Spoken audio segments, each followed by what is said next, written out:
नमस्कार दोस्तों।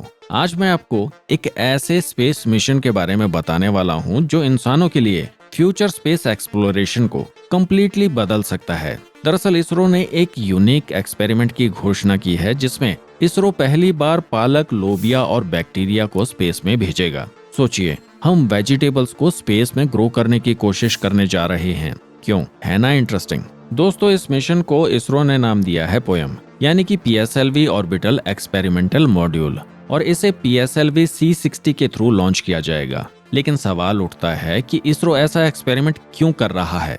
देखिए, जब एस्ट्रोनॉट्स स्पेस में जाते हैं तो उनके सामने दो मेजर चैलेंजेस होते हैं, जिनमें से एक है फूड और दूसरा है हेल्थ, और इसरो इन दोनों प्रॉब्लम्स का सॉल्यूशन ढूंढने की कोशिश कर रहा है। इसलिए 3 अलग अलग इंस्टीट्यूशंस के साथ मिलकर इसरो ने 3 यूनिक एक्सपेरिमेंट्स डिजाइन किए हैं, जिसमें पहला एक्सपेरिमेंट है मुंबई की MIT यूनिवर्सिटी का, जो स्पिनिच यानी कि पालक सेल्स पर रिसर्च करेगी। स्पेस में जीरो ग्रेविटी में पालक कैसे ग्रो करता है, इससे हमें फ्यूचर स्पेस मिशंस में फूड प्रोडक्शन के बारे में वैल्यूएबल इंफॉर्मेशन मिलेगी। दूसरा इंटरेस्टिंग एक्सपेरिमेंट है बेंगलोर के RV कॉलेज ऑफ इंजीनियरिंग का। वे गट बैक्टीरिया पर रिसर्च करेंगे, क्योंकि एस्ट्रोनॉट्स स्पेस में जाते हैं तो जीरो ग्रेविटी उनके डाइजेस्टिव सिस्टम को अफेक्ट करती है। इस रिसर्च से हमें पता चलेगा कि स्पेस में ह्यूमन डाइजेशन को कैसे बेटर बनाया जा सकता है। तीसरा एक्सपेरिमेंट है विक्रम साराभाई स्पेस सेंटर का, जो काउपी यानी कि लोबिया पर फोकस करेगा।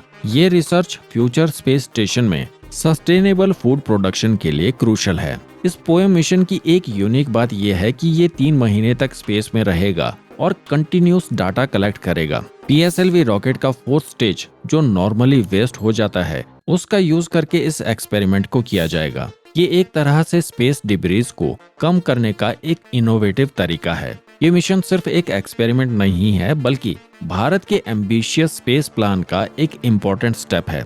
2025 में गगनयान मिशन के थ्रू पहले भारतीय एस्ट्रोनॉट स्पेस में जाएंगे और 2035 तक भारत अपना स्पेस स्टेशन बनाना चाहता है। इन फ्यूचर मिशंस के लिए इस पोएम मिशन से मिली इंफॉर्मेशन फाउंडेशन का काम करेगी। इसरो ने इस मिशन में टोटल 24 पेलोड रखे हैं, जिनमें से 14 इसरो के हैं और 10 प्राइवेट कंपनीज और स्टार्टअप्स के हैं। दोस्तों, ये पब्लिक प्राइवेट पार्टनरशिप का एक परफेक्ट एग्जाम्पल है। क्या आपको नहीं लगता कि ये मिशन भारत के स्पेस प्रोग्राम में एक नए चैप्टर की शुरुआत है? दोस्तों, वो दिन दूर नहीं जब भारतीय एस्ट्रोनॉट्स स्पेस में अपने खुद की ग्रोन वेजिटेबल्स खा रहे होंगे। अगर आपको ये वीडियो इन्फॉर्मेटिव लगी तो प्लीज इसे लाइक और शेयर करें। हमारे चैनल द क्रॉनिकल पोस्ट को सब्सक्राइब करना ना भूलें। मैं विजय राजपूत आपसे फिर मिलूंगा एक नई अपडेट के साथ। तब तक के लिए जय हिंद।